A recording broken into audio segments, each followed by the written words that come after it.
Hello and welcome to the Classic Gamers Guild podcast. Joining us today is Chris Kennedy, the host of the YouTube channel Displaced Gamers. Thank you for joining us, Chris. Hey, thanks for having me on, Rick. It seems somewhat appropriate to be talking to you on the day that Doom turns 25 years old. It's hard to believe. 25 years, that's crazy. Yeah, do you remember the first time you played the game? I can't remember exactly. It's just kind of always been there for me. I do remember distinctly, I do remember it not being there and playing Wolfenstein 3D quite a bit and Spear of Destiny. Oh, yes. But I can't pinpoint exactly when I started playing Doom. I think high school, I guess. I remember playing it and just thinking there will never be anything better than this, relative to the time. So, I mean, it's still playable today, but certainly things have changed on the game front over the last 25 years. Yeah, have you played the new reboot? No, I haven't. I've seen some video of it, but I haven't had an opportunity to play it yet. It's a really good game for today's standards, but it kind of misses a little bit something that was really kind of there in the 90s era of gaming, you know? Yeah, I totally know what you mean. So you've been running this channel, Displaced Gamers, for, I guess, what's it been, like about a year now? Yes, so the channel was actually born in 2013. In fact, it just turned 5 years old, but it became, hard to believe. So just, I guess, kind of backing up a little bit, when it first started, it began as kind of a bit of a visual podcast, like a vlogcast with my friend Ginger Smith, because we would get on Skype and talk about games all the time, and we said, well, what if we put this on YouTube? And so it had maybe 4 or 5 episodes of us just sporadically doing that over the years, and then just this year, early 2018, is when I said, well, what if I went ahead and tried to do this full force, full time? And so as far as the majority of the production is concerned, there are 39 videos, I think, on the channel right now, and the majority of those happened this year.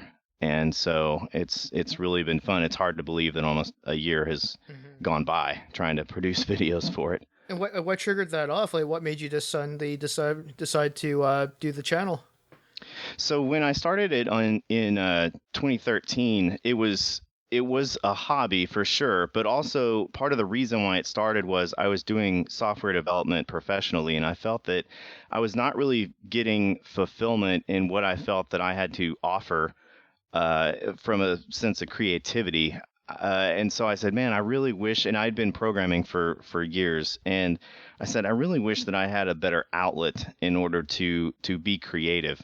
And that's what got the channel rolling. And I ended up in Seattle in the summer of 2013, and the reason was because for my wife's work.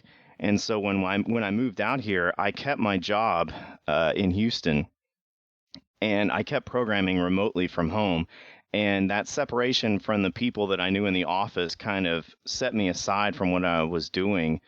And I could kind of examine what I was doing and say, well, I just don't know about this programming thing. And so I turned the corner when the opportunity arrived to leave that company and start up and try to do a YouTube thing full time. And it's a slow growing process, but I'm certainly enjoying it much more than I was programming so far. So yeah, it's been quite a whirlwind of fun. And in a way, I mean, it is starting your own business, so it's kept me busy at all kinds of hours, but I really enjoy it quite a bit. Yeah, for sure. Because I think I checked just before recording, and you were probably hovering around 700 subscribers right now. Yes, looking to turn that corner soon, I hope. How do you find the people, or do they find you? Like, do you go out and promote, or do you put yourself out there somehow? I should probably be doing a better job promoting myself, but I generally try to create the videos and go to places like message forums or Facebook groups and do self-promotion. Self-promotion is a very awkward thing, I feel, for YouTube, because a lot of people tend to spam their account, and I don't really like that. But on the flip side, I recognize that if you don't self-promote, no one's going to know you exist. You just get lost amongst a sea of creators. So I do try to tailor whenever I produce a video, whatever the subject matter is, I try to find a Facebook group or a forum that I'm already a member of usually and say, hey guys, I just created this video, and try to tie it directly to them, which is a much more difficult thing to do than create some sort of social media write up and paste it in as many places as you can. So fortunately, as you get this ball rolling, growth is rather exponential. And I know that I don't really have, but I'm nearing 700 subscribers, which compared to many people is not much. But I have noticed that YouTube algorithm kicks in and has started farming out the videos to more people that said, "Oh, you watched this video, you might like this game, this Displaced Gamers video." So I'm happy to see that growth, but I also do need to focus on self promotion, mostly through social media. Yeah, for sure. Because it's like, because I know what it's like because of running the Classic Gamers Guild on Facebook. Is that, uh, anything under 1,000 doesn't sound like a lot in the grand scheme of things, but every time you hit that check mark, it's actually a pretty big deal. When you get past like 500, then 600, then 700. And a lot of it is true about just trying to get more volume out there until somewhere in the algorithm someone says, hey, this is a thing that's going on, and let's try to make more people aware of it. Because before, everything's, probably at this stage, a lot of it's word of mouth, but then before you know it, people start saying, oh, I found you because of this, I found you because of that, or Facebook told me about this, or you're a suggested viewing on YouTube. Yeah, definitely at the beginning, there was there were moments where I hopped on Facebook and said, okay, this is it. I'm just going to totally do a post to essentially spam all my friends and say, so I'm trying to do a YouTube thing. If you can watch it and subscribe, that would be really helpful. Thanks. Okay, bye. And fortunately, people hopped in and helped me out there. And that was, I mean, I had less than 100, I think, at that point in time. So I think a key thing is just to, if you find yourself in a conversation where your video is relevant, you should have, no shame in just sort of posting it and say, hey, I did a video about that. But we see so many people come through that are just sort of, you can tell clickbait as soon as you see it. You can tell when somebody just did this big mess of things that are supposed to be eye-catching, and it's spam. Like, you can just instantly recognize it. But yeah, I mean, like, you can usually tell. I don't know what it is that makes people think that it works with some people, but you can tell when people are posting spam and they just make it look like spam. yes, the thumbnails tend to be and also a big go-getter. Just focus on the thumbnail, write a short little, hey guys, I made this video. You can almost see that same exact pitch for a video appear in many different places from many different people until I think you're really just, you threw this together and you're trying to get as many views as possible, which is understandable, but unfortunately something you have to sort through. How long does it take to put together each episode? Or on average, anyways, I know they'll all be different from each other. So I have a few different types of videos on my channel. I do one set that's called Facets of the Gem, where I pick a particular video game, computer game, and I pick 3 things that I really like about it. And I try to focus on doing something that's not related to just simply saying, oh, it has good gameplay, good graphics, good sound. Okay, thanks, bye. I try to focus on some of the things that are harder to talk about, and those tend to be 4 or 5 minutes in length. They used to be much shorter, but that I can usually knock out in less than a week and have it ready to go. Gamer Questions, which is a much more on-camera presence video, those I can usually knock out in 2 days.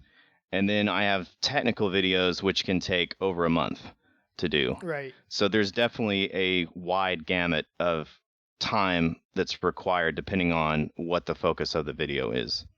So do you work on these concurrently? Like, are you working on some of the gamer ones at the same time while you're doing some of the more technical ones? Yes, I try to keep the technical ones usually just one at a time, but sometimes I'll have ideas for certain scripts and I'll juggle, 5 or 6 different Word documents at once. But generally, a technical video is always in production while the other shorter videos are being started from scratch and completed and published during that time. And I'd love to do, I mean, I love the technical videos, but they just take so long to produce to make sure that you get everything right, that the smaller videos, which I do really enjoy producing, are very helpful in helping keeping the channel alive during the time that I'm producing those technical videos. And how do you decide which topics to take on? It's it's funny because I do keep notes, so I might be doing anything, anywhere, anytime, and think of an idea, and so I'll pull out my cell phone and just write it down. Oftentimes, I'll be sitting at my desk and saying, "Okay, what am I going to do next?" And I might have writer's block for a bit, but often I'll find myself in the shower, of course, and that's when you get your best ideas. And so then I'll come up with an idea in there and try to write it down as soon as I can. So I have an ongoing list, but even sometimes when I say, okay, it's time to start the next video, and I look at that list, I'll say, nah, none of these, and I'll try to think of something different. So it's kind of a mood thing sometimes. Yeah, do you have any like really weird places or situations when an idea popped into your head? Oh, well, okay, so sometimes I'll be in church on Sunday morning or whatever, and I'll say, oh, and I'll come up with a really great idea, and I completely tune out, and I have no idea what is going on around me at the time, and I see everybody stand up, and I'm like, oh, I need to stand up. I forgot I'm in church, and so I mean, it can happen at any point in time, and I think, and a lot of that just has to do with, I mean, just my personality in general. I like to think about things, so I don't know if you can relate to this, but it might be time to try to go to sleep at night, and you do all the things you need to do, and you get in bed and you're like, okay, and your brain is finds a seventh gear somehow. And so you start thinking about everything you just did over the last day, which somehow then turns into the last week. And your brain is just cleaning house while also coming up with new ideas. And you think, no, I just want to go to sleep right now.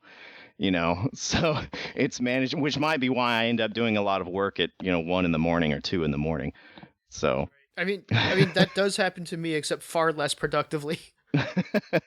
yeah. If So I actually had good ideas that I could work with, that actually came to me at 2 or 3 in the morning, that wouldn't be so bad. But no, I'm up at all hours of the night with insomnia, and I just can't even do anything useful with it either. So I'm consider sorry. yourself a little bit lucky there. Well, I mean, I guess I've made it work, but at the same time, I often find myself saying, I just want to go to sleep. So, Yeah. but end of the story is basically, yeah, I mean, it can happen anywhere, anytime, and I just need to make sure that I write it down, or I will forget because my mind will have wandered on to something else. Mhm. Is there an episode you currently have in mind that you don't really have the ability to do at the moment, but it's sort of like, kind of um, in the distance, it's saying that you have a target that you have your sights set on? Yes, there are actually, so a lot of the technical episodes that I work on are related, and it's a bit of a chicken and an egg loop on certain topics. And I think one of the greatest struggles for doing the technical videos in particular that goes beyond simply doing research and making sure that you have all your facts straight is the entertainment aspect of it. Because I did a video on DOS, on the aspect ratio of DOS games, which, I mean, you say that. I mean, some of the people listening are probably falling asleep as soon as I say that. But, I mean, I find it a very fascinating topic. But that Yeah. script, I must have torn it up 4 times because I would start writing something that was technical and getting to the point quickly, and I'd even go so far as to record it and then sit back in my chair and play it back and just say, this is boring.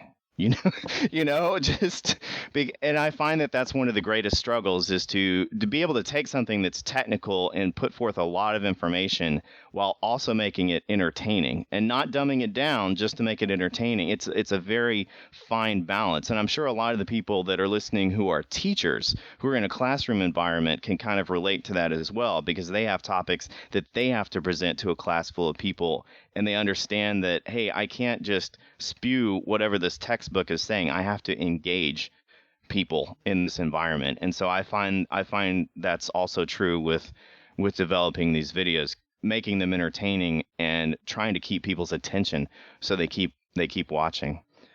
which is very dangerous when your videos start getting long. And by long, I mean longer than 5 minutes. That's right. Yeah. I mean, it's definitely good that you're trying to find ways to make things a little bit more engaging, entertaining. But I personally find, I don't know if this is sort of a general feeling amongst viewers and audiences, or if it's just me, but I find uh, being entertaining is awesome and it's great. But even if it's not that, as long as the information is concise and accurate and the information itself is interesting, that can carry itself a really long way. Because you get someone like that 8-bit guy, I think that's his name, Yes. the 8-bit guy, and he just is pretty straightforward, but he also delivers the information very straight to the point, concisely, and just what he's talking about is fascinating to the people that are watching, that would watch his videos in the first place, and he's actually doing pretty well for himself, from what I can tell. He does. So David, the 8-bit guy, he does a really good job on his videos, and I think that he connects quite well with his audience that's watching. LGR, same thing. Yeah, absolutely. And of course, Metal Jesus Rocks, who's a local guy here in Seattle. I've had an opportunity to actually talk to all three of those guys in person, and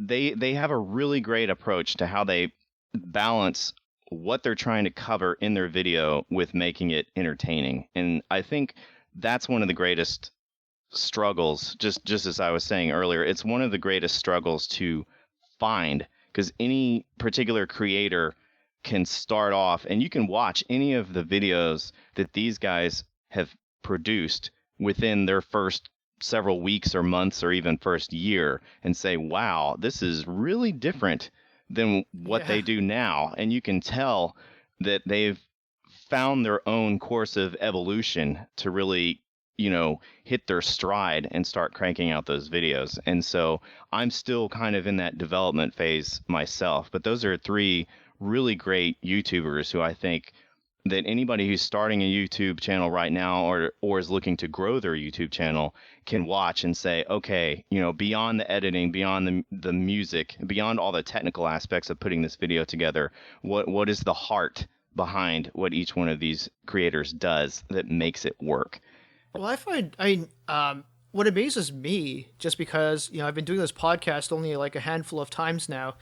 So what amazes me when I watch things like your channel or LGR, Metal Jesus, anybody really that's out there, even a lot of people who are just sort of starting out, a lot of them speak very clearly, and that is something which people don't really notice this because they only hear the finished product of this podcast and they don't realize how much I clean up what I say in order to not sound quite as awkward or hard to listen to, because I stumble over my lines. I do pauses and ums and ahs. I should probably release a clip one of these days, just my unedited dialogue, so people can see exactly how much I stammer before I cut it all together in the end.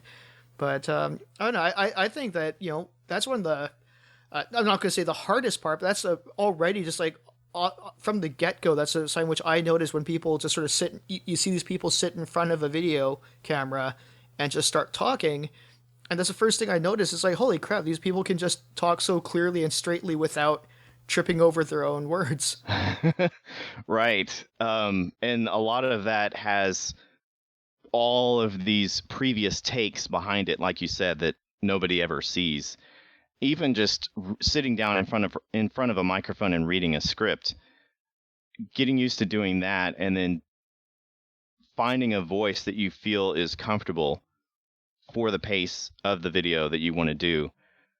I mean, that part of it happens over a course of time. You get better. Oh, that's good. In terms of not only how you present yourself, but also just you make fewer mistakes. But at the same time, I've gotten so used to, I can talk to reading a script in the early part of the year or last or previous years versus when I read it now.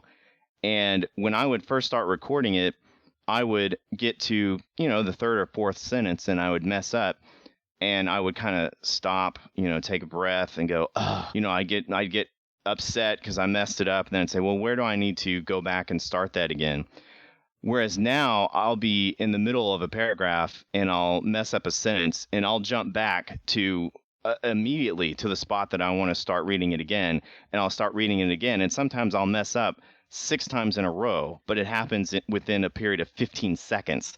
And I just sound like a broken record. But but because I'm so used to having to start over like that all the time, it just becomes second nature, and I'm less aware of it happening. I just do it. Whereas previously I'd just be like, oh, and have to roll back. So, and of course nowadays I could start the 6th or 7th time, and by that point, I'll start laughing and have to take a break. But but that's not something I think you can just jump right to. That's another one of those things where, well, it's just from practice. It's just from doing it over and over again. That suddenly becomes easier to do in second nature. That's good to know. That gives me hope for myself. Do you have a favorite episode that you've made so far? Whether that's a final product or just your favorite to work on? The current one that I'm working on, I always feel like it's always the one that I'm currently producing or have just finished, and finally dust off my hands and say, okay, that one. But the DOS aspect ratio video that I did that got torn up 4 or 5 times to finally get that one out. I was really excited to get that one out, and I also recognize that most of the people that are watching the Displaced Gamers channel are seeing, the Super Nintendo aspect ratio video or dithering on the Genesis. Like, those get more views than a DOS related video, just because, it is what it is. But oh, really? Yeah, just because console gaming versus PC gaming, and I know this is kind of tangent, but there tend to be many, many more people interested in that than the old PC stuff, or old Apple stuff or beyond. But to finish your question, the finally getting the DOS aspect ratio video out, I said, wow, that was a lot of work. So I'm proud of that one, but I think one of the ones that is the surprise favorite is the impossible jump from the DOS version of Teenage Mutant Ninja Turtles. Oh yeah, that's right. Which in itself is just on paper hilarious. So for anybody who's listening that hasn't watched that video or is unaware, the DOS version of Ultra's Teenage Mutant Ninja Turtles shipped in its early stages. It was unbeatable. You would literally reach a point in the sewer where you had to make a jump that was way too long to be able to make as a turtle, and so you couldn't beat the game unless you used a cheat code. From what I could tell from your video, it's like it not only really long, but it's also got like a little bit of a ledge above you, so it doesn't even let you jump to the full extent of the arc. But right, there's no headroom, and the distance is way too far, so you just fall in the water and get washed out the sewer. But it's weird because I've never heard of that before, and I had that game as a kid, and I really swear that I have gotten really far into that game, and I've never come across the impossible jump. So I really am trying to figure out exactly what version I might have had or what might have happened that for some reason my copy, I never came across that. When I was looking into it, there are always abandonware, versions, floating on the net. And so I said, well, I'm going to try to collect as many of these as I can just to find the different versions. And that's when I saw, oh, look, Teenage Mutant Hero Turtles that was released in Europe, it got a fixed version of this. And I said, well, was there ever a North America release that had the fix? And so when I got my physical copy, I saw on eBay that it was version 2.0. And I said, oh, hey, it literally says version 2.0 on here. This must be the one that got the update. But no, it was not. It was not. And so I said, well, and then of course these things are coming out in the days when you didn't just download a patch or something like that. You had to either dial up a BBS or call the company and say, hey, this doesn't work, and then they had to decide whether or not they wanted to support you. So, but if that was version 2, then what was it that they fixed about it? It must have been other things. There must have been other bugs or weird system issues. Of course, that was back in the day when you would buy a game for the PC. This is something console people console people. I don't mean to, start separating people into groups here. No, no, no. But these days for a PC game, you have your graphics card and drivers, and that's the biggest thing you have to contend with. Whereas if you were buying a PC game in the 80s, your PC could be a CGA. You could have colors, you could have monochrome, there were just all kinds of variables involved. Hmm. So for Turtles, I mean, there are 3 different executables, I think, depending on which version, if you want like a monochrome or CGA or an EGA, they're all different executable files. So it could be that their release had something to do with some of the plumbing in one or more of those. But they still missed the map. So What they really need to do for like a definitive update to that is number one, fix the impossible jump, and two, take out the damn level. yeah, I just regard the entire damn level as just an error that just should not have happened. especially, I mean, in the era of the original Nintendo, a lot of people would say, "Oh, well, that's the end of the game." They would just declare it like, if anybody knows Chris Kohler, who did a podcast Retronauts, and he currently writes for Kotaku, he was on a podcast and they were talking about Ninja Gaiden for the original Nintendo, and there's definitely one point where, as the playable ninja in the game, you reach a point where it does this cinematic shot of him looking at a castle in the distance. And if the game wasn't already hard to that point, the difficulty ramps up immediately after that. So Chris decided to name the game Look for the Castle. So basically, when you reach that point in the game, you've beat Ninja Gaiden because you found the castle, and there's just no reason to play on anymore. So there are definitely some games like that, especially of that era, where you feel, justified. You say, okay, I've made it. I made it to the damn level in Teenage Mutant Ninja Turtles. I've beat the game. So you move on. So I will accept that, and I'll now say that I have finished that game finally after all these years. Today I have retroactively beat the excellent. original Teenage Mutant Ninja Turtles. Check the box. So do you budget for each episode, or do you budget for like, tracking down a lot of the stuff that you might not have in order to put the episode together?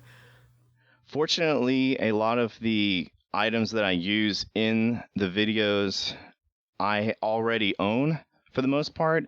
Teenage Mutant Ninja Turtles that we just talked about, that's an exception. I did purchase that on eBay as part of the production, but fortunately, a lot of the old CRTs that I have around that I shoot have either been acquired for almost nothing, or I've just simply had them in my possession. And I started collecting old consoles probably in the late 90s was when I finally said, okay, hey, beyond simply buying the latest and greatest game that comes out and the stuff that I already have, I'm going to start acquiring some of the old stuff and having a library of hardware and software. So that's been pretty helpful in producing these videos.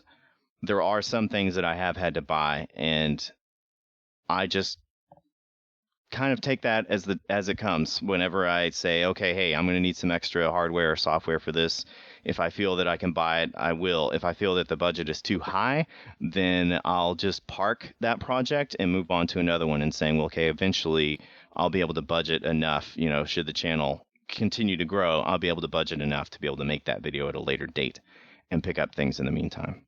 Do you have a Patreon set up? Like, do you take requests from any patrons or I do. anything like that? I do Yeah. have Patreon / Displaced Gamers, and I usually only plug that in the technical videos, but any donations made through that, I mean, go to the channel as a whole, of course. So So if I start donating to that, can I put in a request that you review Rule of Rose? possibly so.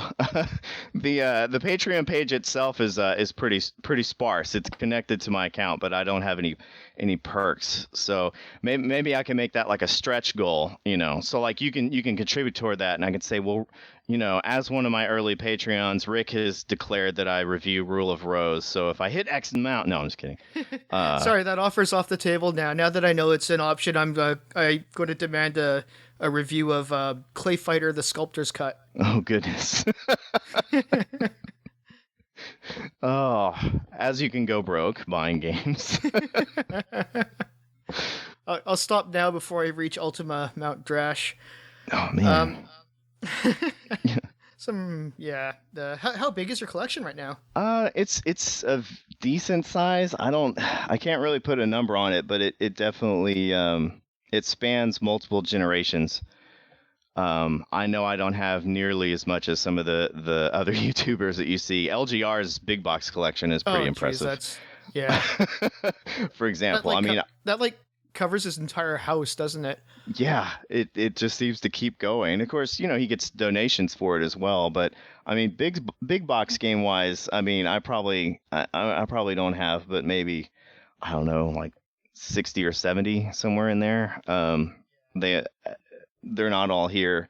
Console wise, quite a bit more. But I'm not going to open a retro game store anytime soon.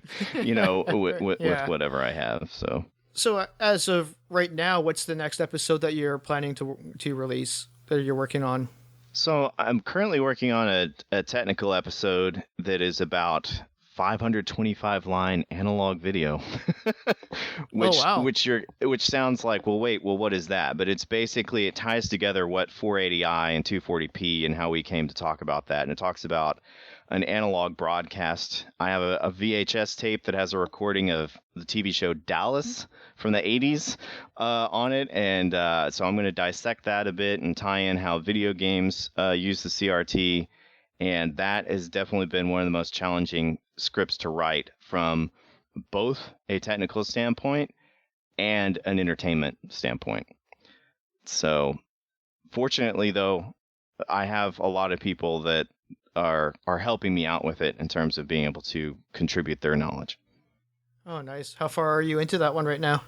So I did an initial scripting and recording and started editing a video together. And it's funny because a part of putting together a video, you sometimes have to get into it quite a bit before you see just how your pacing is. And so I did a bit of work on it, produced maybe about the front half of the video, and I started watching it, and I said, oh, okay, yeah, I have a good idea now. And then I went back and I started almost another script and did a side-by-side old script, new script, and started re-scripting to a certain degree. And so I'm kind of through phase 2 of that scripting. So I'll edit all that together, record it, and then I'll send it out to one of the tech guys that I'm working with, and he'll watch it, which he's been great and helped me with previous things, but he watches it and he'll point out anything that I got wrong, and then I'll go through it again, possibly make changes and record it. And the reason I keep going on to tell you is because to give you a good idea of just how much of a process is behind this before the finished product actually goes out there. And this is why I chose to do a podcast. I think that's a reason why a lot of people do podcasts, actually. It's tough. It's tough to also not be overly ambitious when you start putting the video together as well. Because in addition to all the back stuff, the research, development, scripting, audio recording, etc., you get to the really fun visual stuff where you start bringing in Adobe After Effects or special effects, which the DOS aspect ratio video has a lot of animation in it that I hadn't really had any experience doing before. And I said, ooh, I can have 50 DOS games flying at you at the same time in different windows. So putting that together in After Effects and rendering it was fun, but certainly added a whole lot of production time to get the final product out. So in amidst all this, do you ever get any time to just like play games once in a while? It's funny you ask that, because when I was doing my programming job, I had so much of a great cutoff of, okay, well, hey, I'm off work right now. I'm going to have dinner, hang out with my wife, and then, I'm going to play this game or whatever.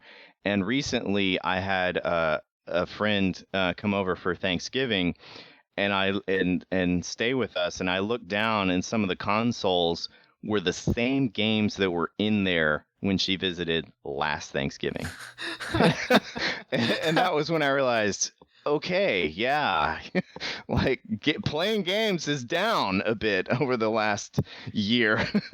So, and the reason is because I guess a lot of the the gaming, so to speak, would be, capturing this footage or setting up this camera shot and getting these particular games. And so I am trying to do a better job of finding a way to divide the time of just simply having fun in addition to, okay, doing this that's work related, so to speak. So All right. Well, you know what? I think that's about all the time we have for today. But just before we end, is there anything that you'd like to shoot out there? Any plugs you'd like to make or any shout outs?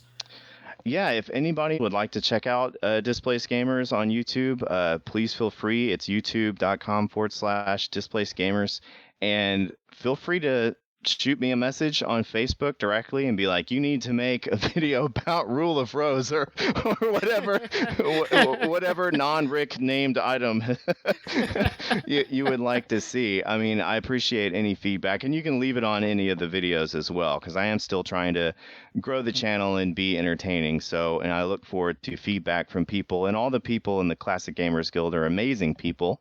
You'd like to have a really nice audience of people consuming your work. So I appreciate any They are feedback. very great people, and I'm very proud of the community we built. But you do realize they are going to just troll you now that you've asked for their recommendations. Well, hey, troll me. Go right ahead. I'd appreciate it. Sounds good. All right. Well, thank you very much for joining us, and hope to have you back again in the near future. Thanks a lot, Rick.